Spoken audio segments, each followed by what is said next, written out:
Telugu film ఇండస్ట్రీలో అవే కథలు, అవే డైలాగులు, అదే స్క్రీన్ ప్లే. టాలీవుడ్ ఇంకెప్పుడు మారుతుంది? వాట్సాప్లో వచ్చే కుళ్ళు జోకులు, జబర్దస్త్ డబుల్ మిలియన్ డైలాగులేనా? కొత్త కాన్సెప్ట్లు, కొత్త స్టోరీలు మనకు దొరకవా? లేదంటే మన దర్శకులు రాసే ప్రయత్నం చేయరా?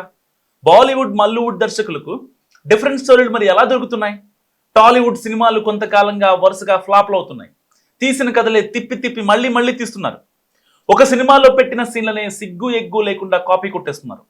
ఎవరేమనుకుంటే మాకేంటి అన్నట్లు దర్శకులు, హీరోలు వ్యవహరిస్తున్నారు. కొత్తదనంతో సినిమా తీద్దాం, కొత్తగా డైలాగులు రాద్దామనే ఆలోచన అసలు లేదు. కొంచెం కూడా బుర్రకు పని చెప్పట్లేదు. నయా కాన్సెప్ట్ల గురించి ఆలోచించడం ఎప్పుడో మానేశారు మనోళ్ళు. బాలీవుడ్, హాలీవుడ్, ఇండియన్ మూవీస్ని చూడటం, ఆ సినిమాలన్నింటినీ కలిసి గ్రైండర్లో వేయడంలో మన టాలీవుడ్ దర్శకులు ఆరితేరిపోయారు.